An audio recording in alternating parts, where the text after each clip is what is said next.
long now, Martelle. You'll try your apples soon enough.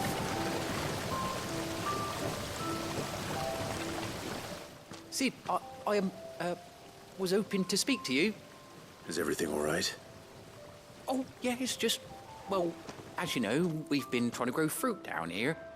It's good to know that something of the old hideaway still lives on. Martelle's pride and joy. It was a sapling when she rescued it from the rubble, but look at it now. All our hard work's finally paying off. I took it on, you see, after she died, and now the fruit's finally ready to eat. And not only is it ready, it's actually tasty. Sweet as you like, in fact. She bred the bitter right out of it. Impressive. And welcome news to more than a few, I'd say.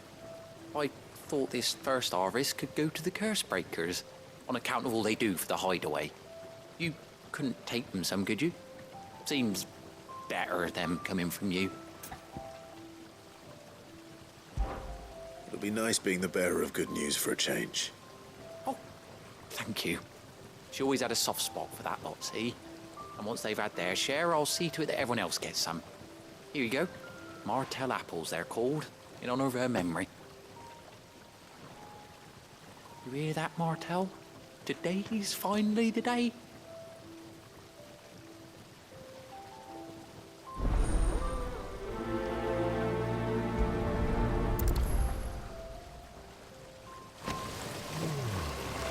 Martelle would have wanted the curse breakers to be the first to try her apples.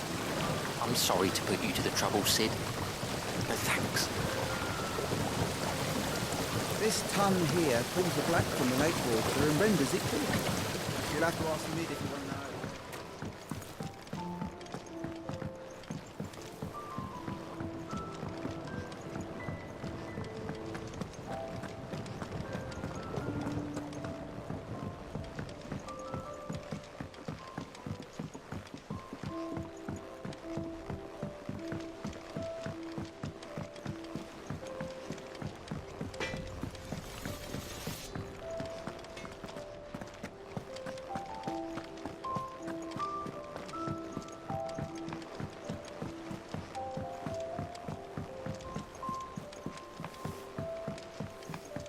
Room's as ragged as...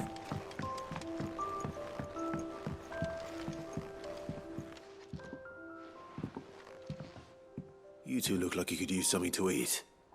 Here. Courtesy of Martelle.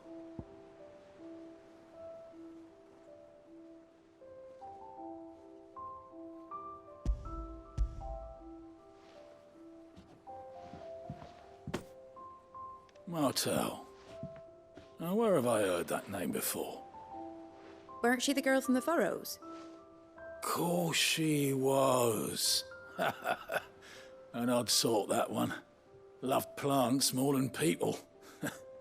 Aye, and brave as a bane might. Remember when she ran back into the hideaway to collect them trees when Titan attacked? Wait. These aren't those apples, are they? Well, I'll be. She'd have been proud, and rightly so. Thank you, Sid.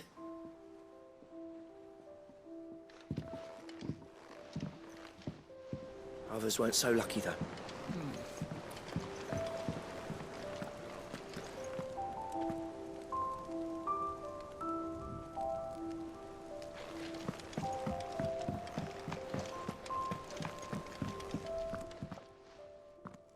A gift from the backyard. For your service.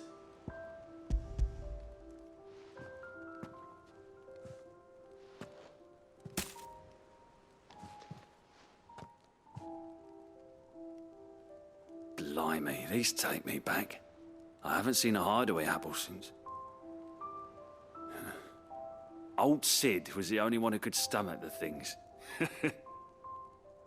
He'd nab 'em right from the branch, made Martelle livid. Not that anyone could stay mad at the man for long. That sounds like the Sid I knew, all right. Planning on keeping that lot to yourselves, were you?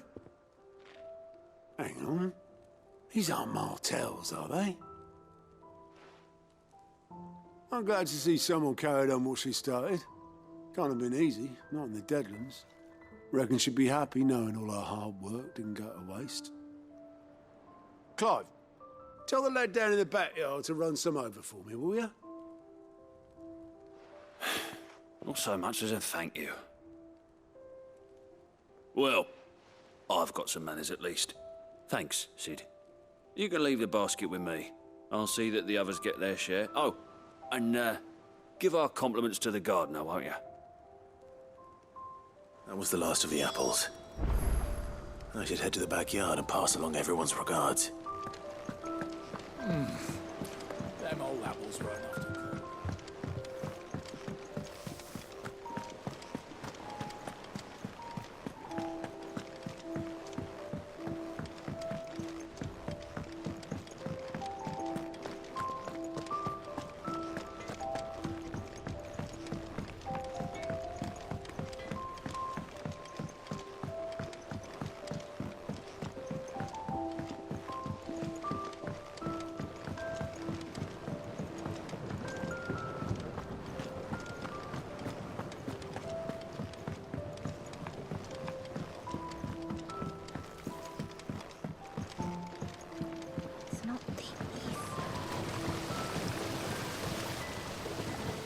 The Cursebreakers send their thanks. And their compliments. They were clearly very fond of Martelle. They remembered her. After all these years. I suppose she was very kind, even to a tongue-tied lummox like me. You were one of the good ones, Martelle. Why did you have to die? She put everything into her work. She wasn't going to rest until we had fruit sweet enough to enjoy. And now we do. When she died, I named a sapling after her. And now it's a full-grown tree. Martelle lives on through the fruit it bears. And through you. Her dream would have died with her, had you not kept it alive. That's something to be proud of. I didn't do anything really, but thank you. You're kinder to me than I deserve. By the way, Otto's expecting some of your crop. And I wouldn't mind some of it either, if that's not too much to ask. Of course not. I'll see that you're both well provided for. They like your fruit, Martelle. Isn't that wonderful? I'd say it's about time we planted you some siblings, don't you think?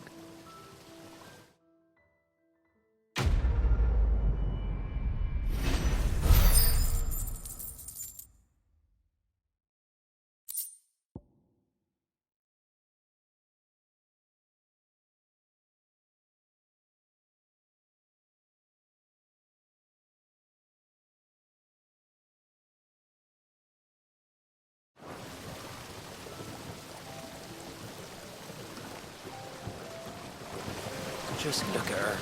Isn't Martelle in fine fettle? And what about young Boppy Mill here? He's got some work to do if he wants to catch up with his brother Kenneth.